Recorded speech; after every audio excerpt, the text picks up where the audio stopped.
사람은 저마다의 이미지를 갖고 있습니다. 즉 인상이라는 것이 있지요. 인상이 나쁜 사람이 있고 인상이 좋은 사람이 있어요.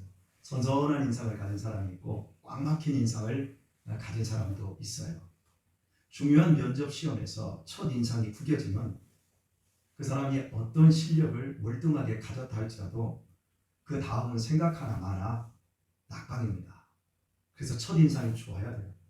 그래서 오늘날은 첫 인상을 위해서 눈썹도 짙게 그리고 얼굴도 좀 뜯어붙이고 여러 가지 연습을 해서 첫 인상을 아주 멋지게 만들려고 하는 노력들을 하게 되어집니다. 그러나 조금만 깊게 생각을 해보면 사람은 첫 인상으로 기억되지는 않습니다.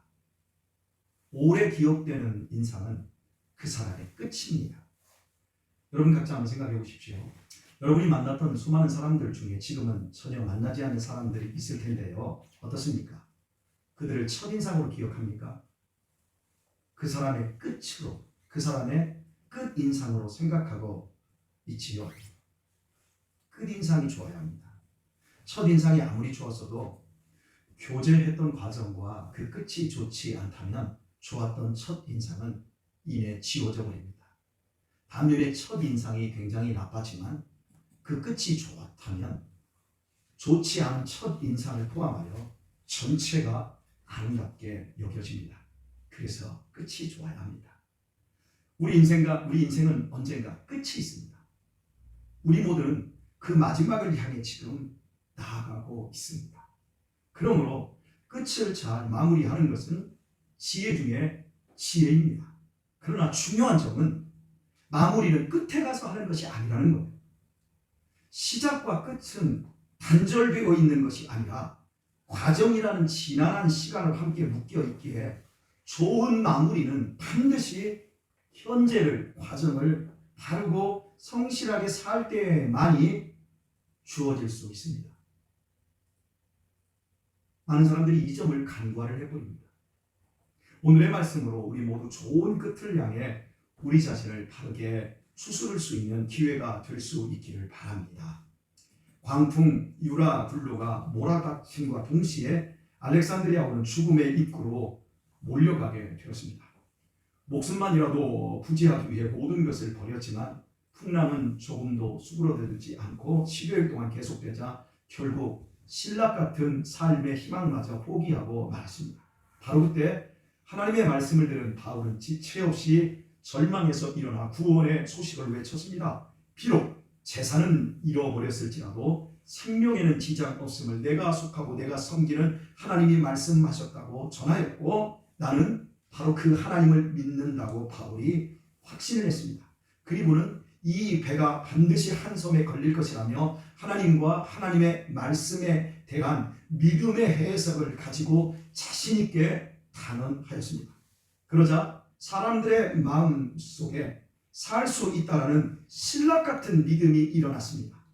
그리고 이 믿음은 선원들의 죽었던 육감을 살려냈습니다. 선원들은 사방을 분간할 수 없는 폭풍우 치는 한밤중이었지만 배가 무태 가까워짐을 육감적으로 짐작하였고 이 사실을 물기를 2번을 재어 확인한 후에 암초에 걸리지 않기 위하여 닻을 4개를 내려 일단 배를 바다 위에서 고정시켰습니다. 이어서 나리새기를 고대하였다, 즉 기도하였다라고 밝힙니다. 그들이 14일의 풍랑을 뚫고 고대하는 아침은 단순한 아침이 아니었습니다. 이제 살 수 있을 것이라는 소망이 현실로 이루어질 아침이었습니다. 얼마나 감격스러운 아침을 기다리고 있는 것입니까? 그러나 모두가 이 감격스러운 새벽을 고대하는 것은 아니었습니다. 선원들은 마치 약속이라도 한 듯 배머리 쪽, 즉 이물로 몰려가 또 다른 닻을 내리는 척하면서 구명보트인 거루를 내렸습니다. 승객들을 버리고 승객들 몰래 자기들끼리만 거루배를 타고 도망치려 한 것이었습니다. 선원들은 누구보다도 바다와 그 바다의 변화무쌍함과 무서움을 잘 알고 있습니다. 이제 살 수 있다는 사실이 입증된 것은 잠시뿐 그들의 머릿속에는 전광석화처럼 또 다른 계산이 이루어졌습니다. 그것은 암초와 해안의 상태였습니다. 나타날 육지가 진흙벌이 아닌 바위투성이라면 배는 저반을 하면서 모두 파산하게 됩니다. 지중해에서 가장 큰 배가 지금 돛도 없이 14일 동안 필요했습니다. 위급 시에 배를 움직일 수 있는 노까지 버린 상태입니다. 이 사람들은 분명히 사공입니다. 사공은 노를 저어야 하는데 연장, 도구 모두 다 버린 상태입니다. 그러니까 이들은 사공이어도 사공이 아닙니다. 그런 상태에서 암초에 부딪히거나 나타난 육지가 바위투성이 해안이라고 한다면 안전하게 육지에 접안시킨다는 것은 불가능합니다. 날이 밝아도 배를 육지에 무사히 대고 승선한 276명이 안전하게 육지에 상륙하지 못하고 모두 육지에 상륙하기 바로 직전에서 파손하여 다 죽게 됩니다. 그렇다면 이 상황에서 확실하게 자기들이 살아날 수 있는 길은 날이 밝기 전에 자기들끼리만 한 척밖에 없는 거룩배를 타고 주행랑을 놓는 것이었습니다. 참으로 현실적인 계산이었습니다. 그러나 어둠 속에서 그들의 심정과 행동을 꿰뚫어 본 바울은 백부장 율리오와 군인들을 향해 다급히 경고를 했습니다. 이 사람들이 배에 있지 아니하면 너희가 구원을 얻지 못한다. 바울은 선원들이 도망치면 자신을 포함한 우리가 아닌 너희가 구원을 얻지 못할 것이라고 경고했습니다. 바울은 하나님께서 자신을 황제의 법정에 세우시기까지 어떤 상황에서도 책임져 주실 것을 알고 있었습니다. 그리고 바울은 이미 구원받은 사람이었습니다. 그러나 다른 승객들은 처지가 달랐습니다. 만약 선원들이 도망쳐 버린다면 육지를 앞에 두고도 그들은 죽을 것입니다. 그리고 그들은 구원받지 못한 채 죽을 것입니다. 바울의 다급한 경고에 군인들이 백부장의 명령을 받아 거루줄을 끊어서 아예 내어버렸습니다. 한 척밖에 없는 거루가 이제 없어져 버린 겁니다. 그리하여 자신들끼리만 도망치려던 선원들의 계획은 숲으로 돌아가고 말았습니다. 더러운 속내가 드러났을 때 선원들이 얼마나 부끄러웠을까요? 그리고 바울이 얼마나 원망스러웠겠습니까? 선원들은 14일이나 식음을 전폐하고도 그 폭풍치는 한밤중에 파도와 바람에 그리고 냄새의 미세한 반향만으로도 육지를 감지하는 뱃사람들로 최고의 베테랑들이었습니다. 하지만 그들은 기능적으로만 베테랑 선원이었을 뿐 그보다 더 중요한 선원으로서의 정신이 결여되어 있었습니다. 강경득 수사님 이쪽으로 가세요. 선원들은 승객들의 뱃삭으로 먹고 사는 사람들입니다. 선원들에게 승객은 곧 자신들의 밥줄입니다. 그러므로 선원들은 승객들을 목적지까지 무사히 도착할 수 있도록 최선을 다해 서비스를 제공해야 합니다. 물론 위급한 상황이 발생하였을 때 승객의 안전을 최우선으로 삼는 것은 당연한 일입니다. 조난당한 배에서 마지막 한 명의 승객까지 대피시키는 것이야말로 선원이 반드시 지켜져야 할 철칙이자 직업 윤리입니다. 그러므로 선원들은 결정적인 순간 자기들끼리만 살겠다고 도망쳐서는 안 되는 것입니다. 이는 승객들에 대한 명백한 살인 행위입니다. 얼마나 이기적이고 악랄한 선원들입니까? 그들이 무라에서 승객들을 맞이할 때 그들의 표정은 어떠했을까요? 바다에서 뼈가 굵은 자신감에 가득한 얼굴로 당신들을 안전하게 지중해를 건너도록 하겠다는 인상이지 않았겠습니까? 그런 당당한 선원들의 인상을 보면서 승객들은 하나뿐인 자신들의 목숨과 재산을 배에 실지 않았겠습니까? 그러나 승객들이 보았던 그 자신감 있는 첫 인상은, 믿을 만한 그 인상은 선원들의 저열한 행동으로 뒤틀려지고 말았습니다. 그리하였기에 그들은 14일간의 죽음의 항해를 버텨내고도 한순간에 수치스러운 인생으로 전락하고 말았습니다. 그러나 이것이 과연 그 선원들의 이야기로 국한시킬 수 있을까요? 세월호 침몰할 때 선장과 선원이 바로 이러했습니다. 침몰하는 배 안에 어린 학생 수백 명을 그대로 둔 채 안전하니까 여기 있으라고 그렇게 말해놓고 세월호 선장과 선원은 가장 먼저 도망치지 않았습니까? 어디 뿐이겠습니까? 자신이 있는 자리에서 온갖 안락함과 포만감을 다 누리면서도 정작 책임져야 하는 때가 오면 책임지지 않는 사람들이 얼마나 많습니까? 지금 이 시간에도 비겁하고 저열한 행동으로 바른 삶에서 이탈하여 스스로 추락의 길을 걷고 있는 사람들이 부지기수입니다. 3주 전인 지난 11월 16일 서울신문 국제면에는 이런 기사가 올랐습니다. 그대로 옮겨보겠습니다. 지난 15일 영국 BBC 등 현지 언론은 존 하퍼 목사가 타이타닉호 침몰 사흘 전 친구에게 남긴 편지가 14일 타이타닉 추모 온라인 경매에 나와 42,000파운드에 낙찰됐다고 보도했다. 이 편지에 얽힌 사연은 지난 1912년으로 거슬러 올라간다. 당시 런던 우월워스 교회의 하퍼 목사는 시카고 교회의 초청으로 1912년 4월 10일 초호화 여객선 타이타닉호에 몸을 실었다. 길이 269m, 높이 20층으로 건조 당시 세계에서 가장 큰 여객선이었던 타이타닉호는 승객 1,317명과 선원 885명 등 2,200여 명을 태우고 영국 사우스 생턴에서 미국 뉴욕으로 향했다. 하지만 타이타닉호의 화려한 첫 출항은 곧 마지막 항해가 되고 말았다. 타이타닉호는 출항 나흘 만에 영국령 뉴포틀랜드 해상에서 빙산과 충돌한 것이다.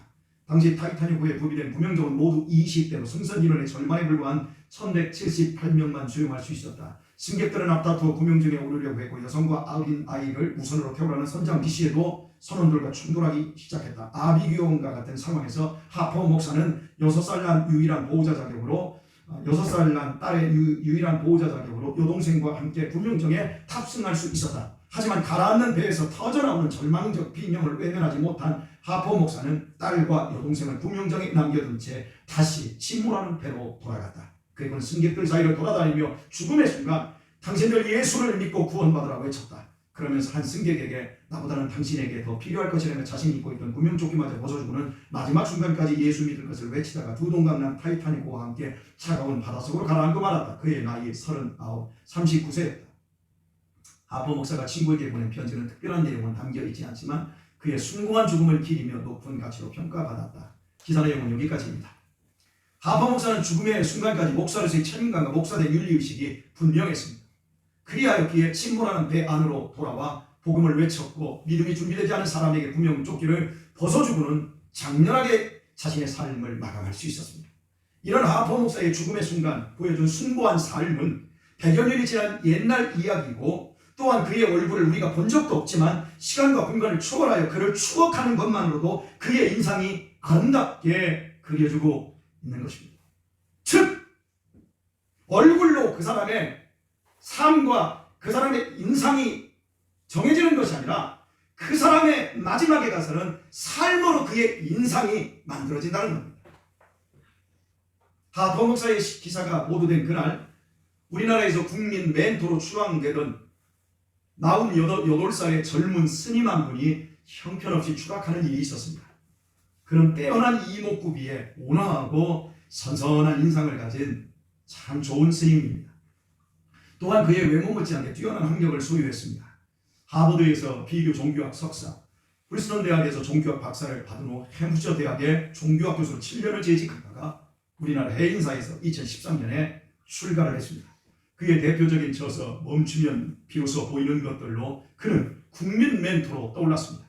그와 저녁 한 끼 먹는 쿠폰이 1,000만 원에 팔릴 정도로 많은 사람들에게서 욕망을 떠난 마음의 평화와 무소유의 삶을 사는 대표적인 스님으로 추앙되었습니다. 그분하고 식사를 하려면 최소한 1,000만 원은 드려야 됩니다. 그랬던 그가 한 방송에서 자신의 집을 공개했다가 아니 어떻게 스님이 자신의 집을 갖고 있습니까? 어쨌든 자신의 집을 공개했다가 무소유가 아닌 너무나 많은 물질을 소유한 것이 들통이 나버렸습니다. 그리고 이어서 미국 뉴욕에도 고급 아파트를 소유하고 있음을 한 신문사가 보도하여 이걸 확인을 해주었습니다. 그가 멈추어야 보인다 말했지만 정작 자신은 멈추어 있지도 않았고 그의 깨끗한 인상처럼 그의 삶 내면은 청정하지도 않았습니다. 그는 무소유자 스님이 아닌 너무나 많은 소유를 가진 풀소유자였고 건물주였고 부처님을 받아서 도를 챙기는 사업가에 들어갔습니다. 그리하여 그의 선선했던 첫 인상은 모두 지워지고 말았습니다. 국민 멘토로 추앙될 만큼 아름답던 그를 향한 댓글들은 이렇게 바뀌어 있습니다. 역겹다, 사기꾼, 부처님 팔아먹는 기생충으로 바뀐 그의 끝 인상은 참혹했습니다. 저 역시도 그 스님의 대표적인 저서를 구입했습니다. 그 중에 이런 말을 했습니다. 마음을 들여다보는 공부를 하세요. 내 마음을 들여다보는 연습을 하면 좋을 것 같아요. 내 마음을 들여다보세요. 청정오수가 있습니다. 정말 마음 안에 청정오수가 들어있나요? 여러분은 어떻습니까? 여러분의 마음을 들여다보면 여러분 내면에 청정오수가 들어있습니까? 저는 젊은 날부터 제 마음을 수도 없이 들여다보며 살고 있지만 제 마음 안에는 청정오수가 없습니다. 오히려 썩어가고 있는 시궁창이 되었습니다. 제 마음의 사악함과 간교함과 거짓 때문에 역겨움으로 저는 비명을 지를 뿐입니다. 그나마 주님의 보혈이 제 마음을 씻어주시고 성령께서 제어해 주시기에 제가 사악함과 간교함과 거짓 때문에 역겨움 속에서도 큰 사고 치지 않고 이만큼이라도 살아오고 있습니다. 저는 18년째 목사로 살고 있습니다. 여러분이 보시기에 저 목사 같습니까? 그것이 제 얼굴에 있습니까? 제 삶에 있습니까? 저를 처음 보는 사람들은 한 3분에서 5분 정도만 지나면 제가 목사라는 것을 밝히지 않아도 대부분 제 첫 인상에서 목사임을 짐작합니다. 제 얼굴과 표정과 말씨를 보고 판단하지요. 그래서 저는 제 첫 인상을 얼마든지 좋게 꾸며서 사람들을 속일 수 있습니다. 제가 만약 누군가가 내 차를 들여받았을 때 제가 그때는 목사의 얼굴, 목사의 말씨를 안 쓰고 그 사람들을 완벽하게 속여낼 수 있습니다.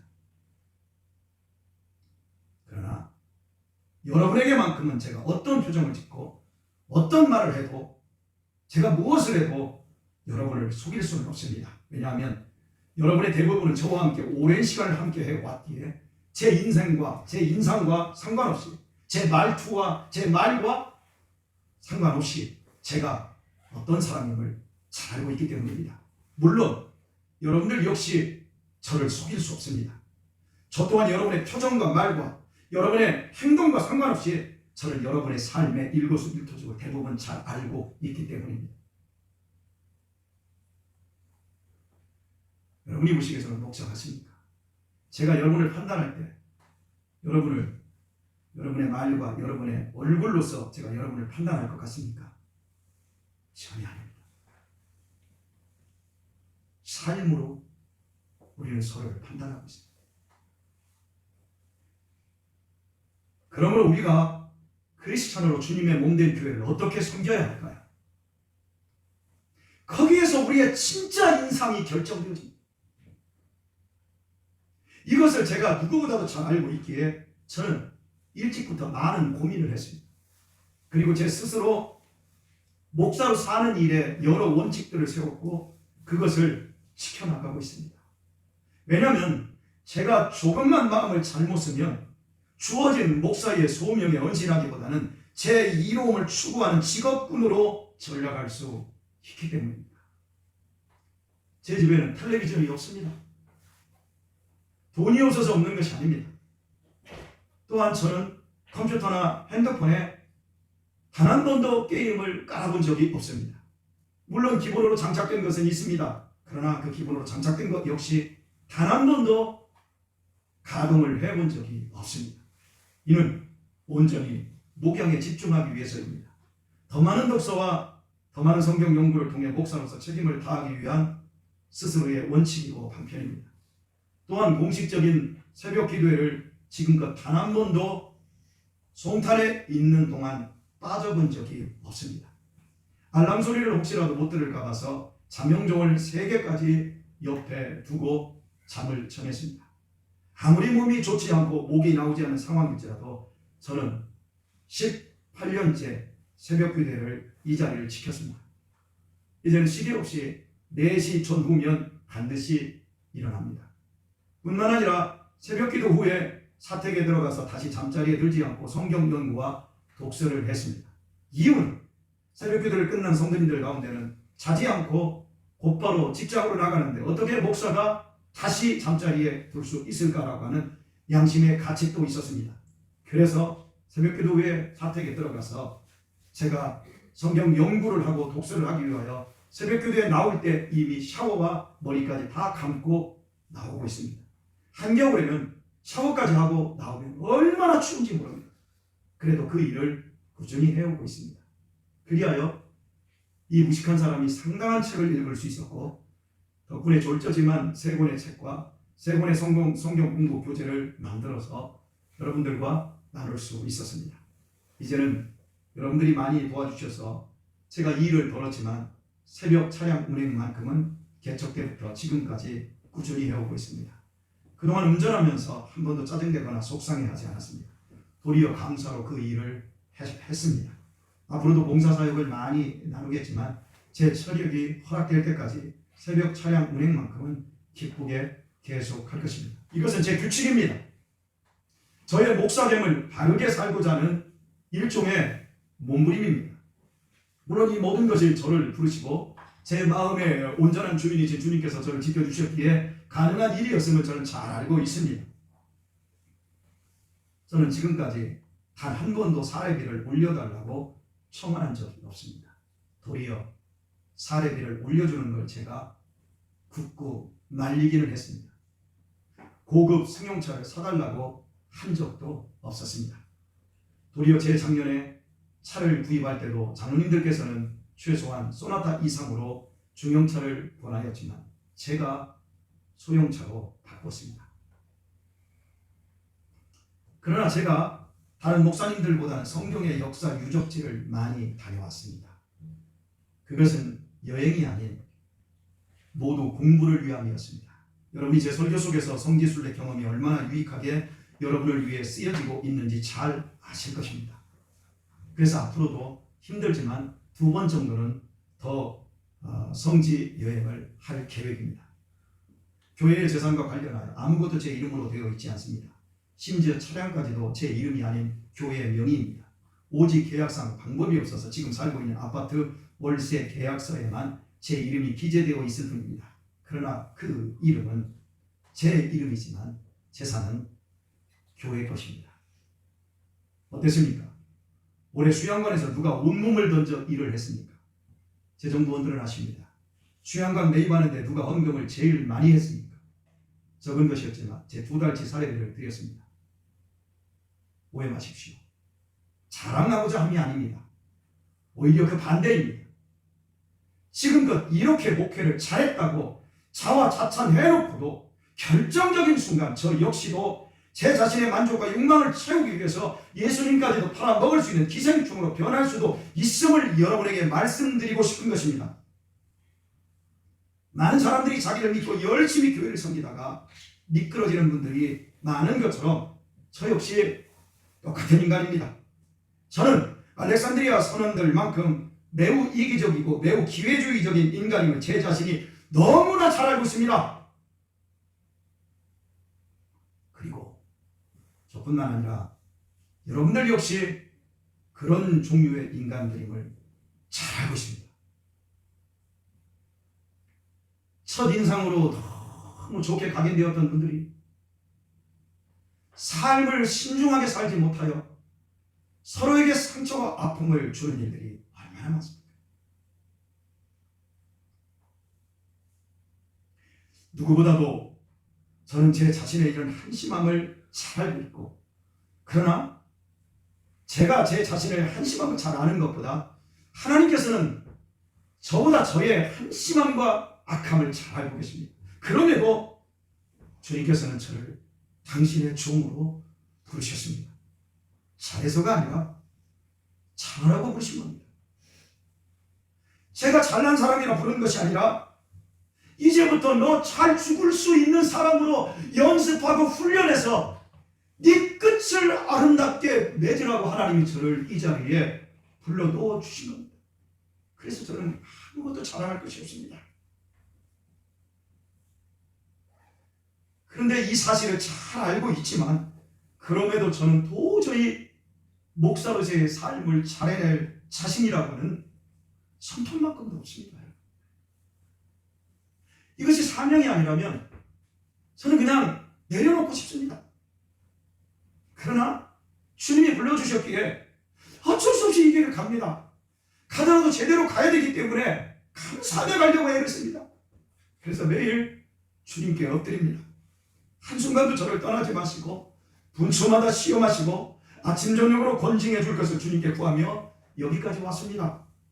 놀랍게도 우리 주님은 이런 못난 저를 지켜주셨고 사용해 주셨습니다.